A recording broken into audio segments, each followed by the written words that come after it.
That's a great question. I don't know. And I would, I felt real good, first of all, to have the teacher admit that she didn't know. And I felt real good that I could ask a question which the teacher couldn't answer. And it took me years before I knew the answer to this difficult question. So I would credit her, this anonymous teacher that I've long since forgotten, except for that incident. Who were you most inspired by? I don't know. Don't know how to answer that one. How did physics help change your life if it did? It sure did. I don't know what I would have been if I weren't a physicist. And furthermore, I was a physicist at a very good time when there was lots of things to be done. There was low-hanging fruit. There were ideas that people had not yet had. And I feel today I can't find any of this fruit anymore. It's all been picked. And that's why I say that you guys are going to have to figure out what the problems are in the future and how to solve them. Number 26, what can I do to win a Nobel Prize? Well, there are various things I could say. Pray, study, dribble. I don't know. What is your best childhood memory? Oh, that's tough. I don't know. Why did you leave Harvard? Well, I had 3 reasons. First of all, John Silver, who was for many years the president of Boston University, had been begging me to join him at BU for many years. And in fact, I did in 1988, I think, or 84, become a part-time professor at Boston University. I would go for sort of one day a week or one day every 2 weeks. And I got to know the people at BU. And so it was attractive to me. His badgering would eventually be successful. But the second reason was that at BU, I'll give 4 reasons. At BU, I could walk to work rather than drive to work, and that's a big advantage. They offered me more money. Not much more money, but more money. That's another reason. And then there was this thing about string theory, which I've already said I don't like very much. It was beginning, it's like some kind of disease that was taking over Harvard, and today it's more or less taken over Harvard. There's no one who does real physics and particle physics anymore. They all do this stringy stuff. So that was a disease that was just beginning at that time, so I came to BU where we don't do string theory. How has physics changed my life? Oh God, we had that again. Well, what is the hardest part of being a physicist? Now look, and this is important. Whatever you do when you grow up, you're almost grown up, but you're not quite grown up. Whatever you do when you grow up, you had better choose something that you enjoy doing. And one thing that's been true throughout my life after university, after I went to school, was that I wake up each morning with joy because I have a job which I enjoy thoroughly. I enjoy teaching, I enjoy doing research, and I have had a wonderful professional life, and I think that's very important. My kids, the one advice I gave them was to do something you enjoy, so I got one kid who basically is a musician, a drummer. He has a band in Brooklyn. I have another child who's quite successful in the field of public relations. He lives in the Boston area. I have a third son who does computer services in Washington. Sometimes he's been known to work, be a contract to work for the computer system of the FBI, but I've never asked him details about that work. I have finally a daughter, one daughter, who's about to give us our 9th grandchild. She also has identical twin daughters, and she is executive vice president of the Discovery Network and this is a job where she makes twice as much money as I do, and she's happy as could be, and she lives in downtown New York, and is quite successful as well. All of my kids are successful. Do what you like. Okay, there are lots more questions. I'm going to start skipping a few. What subject do you need to know the most to be a great physicist? Math or science? Well, you've got to know math and you've got to know physics. You don't really have to know chemistry. It's nice to know chemistry. Could you please explain what dark matter is? Yes, I could. It would take a while, but one thing we've learned is what matter is made of. It's made of quarks and electrons and things. And we have a list of elementary particles. And then the astronomers have told us that aside from that, all of the stars and stuff that we see are only a small part of the matter that exists in the universe. 3/4 or 4/5 of the matter in the universe is something else. What is that something else? We call it dark matter because it doesn't make stars, but we don't know what it is. We just know that it exists. We know that there's something out there that responds to gravity, that is sensitive to the gravitational force, but we have never been able to show that it is subject to any other force of nature than gravity. Will we ever know? I don't know. It's an exciting discipline. It's something, an unsolved problem that remains among many. 35. How did you win the Nobel Prize without providing experimental data? Well, I'm a theoretical physicist, as is Steven Weinberg and Abdus Salam. Our tools are pencils and paper. We don't do experiments. We try to understand and organize knowledge and make theories or improve theories and thereby make predictions about experiments that can be done. And the first thing that happened was in 1972. There was a race between the Americans and the Europeans at two different laboratories in Chicago and in Geneva to discover what are called neutral currents, which are predicted by the electroweak theory. And the Europeans succeeded in finding these things in 1972, and immediately afterwards, the work of a couple of Dutch physicists proved that the mathematics underlying the electroweak theory was correct. So by 1979, when we won the Nobel Prize, it was clear that the predictions of the theory were correct and that the theory was mathematically sensible. And at that point, they were prepared to give the prize, even though the most crucial experiments had not yet been done. So the Swedes were a little bit scared.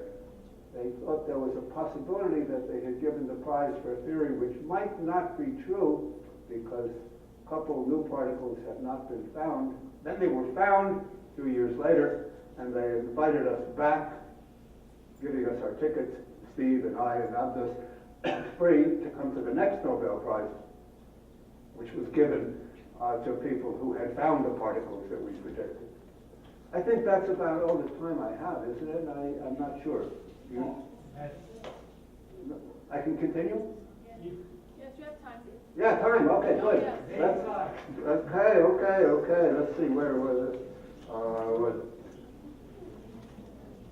How did I feel when I found out that the theory prediction was backed by experimental data? Well, I feel good. One of the things that's happened to me a few times in my life is when I know something is true, some theory I had or some ideas. I know it's true, but other people don't. And the first time that happened to me was in roughly 1961, when my second mentor, Murray Gell-Mann, invented a theory she called the Eightfold Way, a unitary symmetry scheme. And both Sidney Coleman, who I mentioned before, and I took this theory very seriously. It was clear in our minds that this theory was correct, and we made some predictions which turned out to be correct. And so we knew that Gell-Mann's symmetry idea had to have some relevance to nature, and we were sure of it.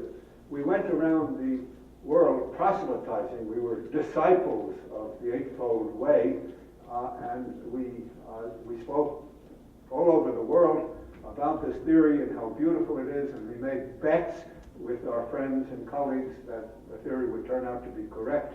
And we collected all those bets. We won when a couple of years later, in 1964, an experiment was done which completely confirmed the theory. So that's my first example of knowing that I knew something that turned out to be right. It's not something that I did, but it's something that Murray did, but I was one of his foremost advocates. And then there was the time that we invented the fourth quark, the charmed quark, and by 1970 we were convinced that it had to exist, but it took until 7 years later, 1976, 1977, that decisive evidence for the quark. Meanwhile, there was this period of years when I would again go to conferences and make bets. Just in 1975, I made a bet at a major conference in Boston that I said that if it wasn't found in the next 2 years, I would eat my hat, and if it is found, you eat your hat. And so what happened is 2 years later, the conference met again, and the organizer had provided little edible hats to every person in the conference. They had to eat their hats because charm had been found. So having this feeling that something has to be true and is going to be proven to be correct was very nice. Now, as far as this discovery of the Higgs boson, people ask me, I mean, after all, I'm a Nobel Prize winner, I should be able to answer any questions. Many people ask me and other Nobel laureates, what are they going to find at the Large Hadron Collider? And there were a number of answers were given. Some people said the data will be so complicated that they won't be able to extract any meaningful discovery from the data. Other people said that they'll find the Higgs boson as well as supersymmetry, evidence for what's called supersymmetry, which is an interesting, wonderful, beautiful theory that could have been correct. I said that there will be many interesting new things, and that the data will be complicated. It will be hard to tell what they've discovered, but it will be easy to see that there are many new phenomena revealing themselves. That was what I said. Turned out that they saw this thing which is probably the Higgs boson, but we're not yet sure. We're not going to be sure for another 3 or 4 years because the machine is now going to be shut down for 2 years to upgrade it. And it has not yet decisively shown that this thing they found is the Higgs boson, but it sure looks like the Higgs boson. And there's no indication of anything else. So it's just the Higgs boson, no supersymmetry, no this, that, and the other things that other colleagues of mine might have expected. Just the Higgs boson. And in a sense, that's the worst possibility because it doesn't suggest what we should do next. Again, why a few have to go out there and solve these problems. Okay, I'll turn this on. I'm going to get to the last bunch of questions that I'm going to beg to answer. Have you ever come across a student who you think can be a future Nobel Prize winner? Well, yeah, several times, but never sure, and no such student has ever come close to winning, mine has ever come close to winning a Nobel Prize. I can't judge who's going to win a Nobel Prize. Nobody can, except the Swedes. Did people start to treat you differently after you won the Nobel Prize? Sure thing, baby. How did you get the idea of experimenting with the electroweak theory? Now, I don't do experiments, thank you. I am not an experimenter, David. I'm a theorist. Have you heard of living crystals created at NYU? No. Do you think physicists would be able to mimic all 7 requirements for living organisms? I don't quite know what the 7 requirements are, but I could imagine, and I think I would say no. I don't expect something that we would all agree is living to be created by physicists or scientists of any kind. Not in the near future. I don't think so. Last question, and this question is incredible because this question here, I learned something. What is your opinion on shutting off the relativistic heavy ion collider at Brookhaven National Laboratory as a result of declining funds by some year? Okay. Yes, when I read this, I said, really, Rick? They turned it off? I didn't know that. And so I went on the web, and sure enough, on January 28th, there was a federal directive saying that funds would be cut and the relativistic heavy ion collider at Brookhaven National Laboratory will be closed down. And I think that's not necessarily a bad thing, actually. Accelerators get built to atom smashers, particle accelerators of various kinds. That's one of them, is when hits heavy ions against each other. And that's been working for, I think over a decade. I think it started operation in 2000. It terminated in 2013 or 2014. That's a typical lifespan for an accelerator. It's hard to turn these things off because there are political pressures. The New York State legislature wants to keep this thing because it provides lots of jobs. The physics is interesting, but not world-shaking, and there's a better machine, the Large Hadron Collider, which operates at 10 times, 20 times higher energy, and has been doing the same kind of physics 1 month a year. So we don't really need that machine.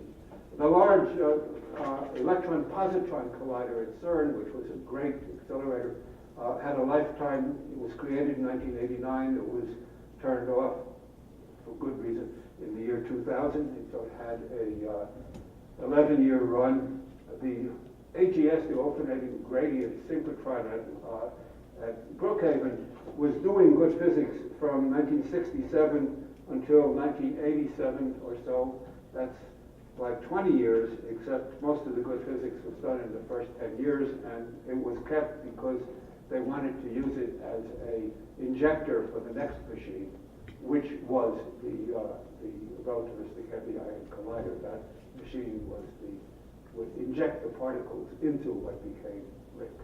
So it's not a bad idea to turn off machines eventually. And it's a little sad. There's probably more physics that could have been done, but under circumstances of limited funding, such as the present financial situation of the country, I can understand why the thing had to be turned off. So that was the last of the questions, at least the last of the ones that I will answer. Oh no, you could have some extra questions. Extra question time, new rules. My name's Donald, and I'm a 9th grader here at Pioneer, and I was wondering how you got involved, if you could share the story, how you got involved with the Nobel Laureate School Visits organization, and... How I got involved? Oh, this organization? Yeah. Yes. I don't remember exactly. Out of the blue, I think, Ed calls me up and suggests that I give a talk. The first one was Plymouth High School, perhaps. And then it became kind of an annual thing, and I've done this, I don't know, 4 times or something like that. But I've also done it in other places. I mentioned at the middle school of my kid, and I've given a talk to 6th graders in Japan, a mile underground at a physics laboratory there.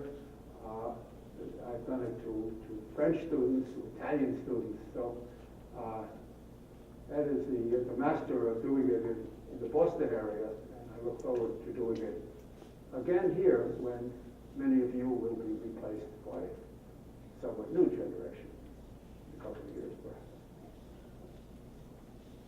Yes?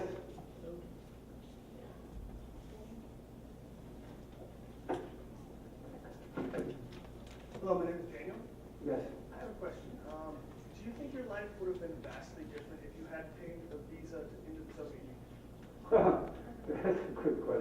I got the visa to the Soviet Union. What I have written, this same paper, hard to give an answer to that. The paper, see, it was this paper of 1960, above all, that resulted in my Nobel Prize. I mean, I've discussed this matter with the people who gave me the prize after the fact, and yet they made it very clear that it was that paper and only that paper. It had nothing to do with the charmed quark and nothing to do with grand unified theories or all that other stuff. The focus was on that. So would I have written that paper? I think so, because although I wrote a number of other papers in those years in Copenhagen, those 2 years as a National Science Foundation fellow, and some of those were collaborative with other fellows and people there. The work on my thesis, the extension of my thesis, I did, all by my lonesome, and I probably would have done the same thing had I been in the Soviet Union. However, I might not have met Murray Gell-Mann under the same circumstances, who was very important to me for 2 reasons. One is he gave me my first real postdoctoral job after the National Science Foundation postdoctoral fellowship at Caltech, and going to Caltech was very important to me. And secondly, believe it or not, he taught me to like to eat fish, because I grew up hating fish in all forms. Today I only hate fish that has come out of cans. I like it fresh. And he took me to a 2-star French restaurant. He didn't know me well enough to take me to a 3-star French restaurant. And he had me order a fish dish, and I said, I don't eat fish, I hate fish. And he said, eat it. And so I ate it. He was my mentor, and I loved it. So it was quite important to me.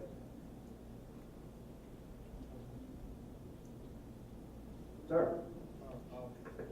My name is Paul. I want to know what you did with all the money you won after receiving the A little award. louder, please, because I wanted to know what you did with the money after receiving the award. what I did with what? The money you received after winning the award. The money. That's what they asked me from WEI. Yes, okay, the money. Well, if you win the Nobel Prize, it's best to be a physicist, because the physicist gets the prize first. In case they run out of money, you get it first. Secondly, your wife, interesting, your spouse, no, I'm not sure. Your wife goes down these stairs of the grand ballroom on the arms of the king, who, now, I didn't want to go down the stairs on the arms of the king, but my wife loved it, and she practiced going downstairs with my attaché in her high heels. But it's the wife of the first named Nobel Laureate in physics that gets this particular honor. And the question is, what happens if a woman wins the Nobel Prize in physics? Well, it's happened. It happened with Madame Curie. I wonder what happened with them, because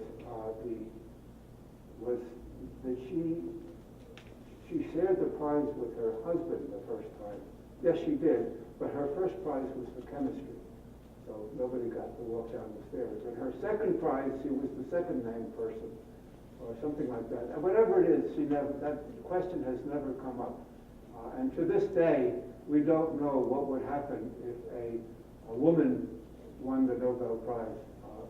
Would that mean that she has to go down on the arms of the king, or does it mean that her spouse has to go down on the arms of the queen? But there is no queen. Well, there is a queen, it's the wife of the king. It's an open question which has not been resolved. There are many such open questions. I'll give you an example of another one.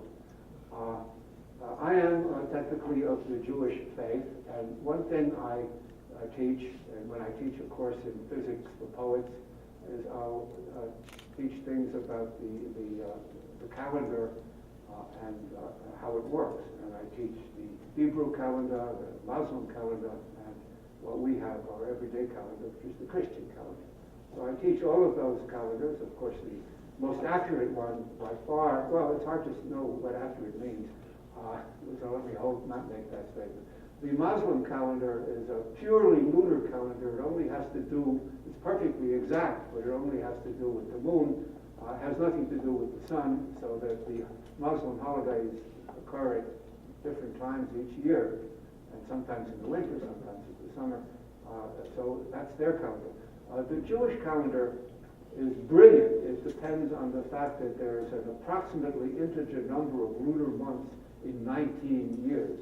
And so it's a cycle of 19 years. And it works quite well. But it doesn't work nearly as well as the civil calendar, the Christian calendar, which was completed by the work of Gregory VI in some time in the 15th century. Our calendar, our civil calendar, is just great. It's not going screwy it's never going to be screwed up. However, the Jewish calendar is already a few days off, and it's going to be all screwed up in another few hundred years, and it will become unusable. And I was worried about this, and so I consulted with a Israeli physicist, and he consulted with some rabbis, and I got the answer. The answer is that the Jewish calendar can only be modified at a meeting of the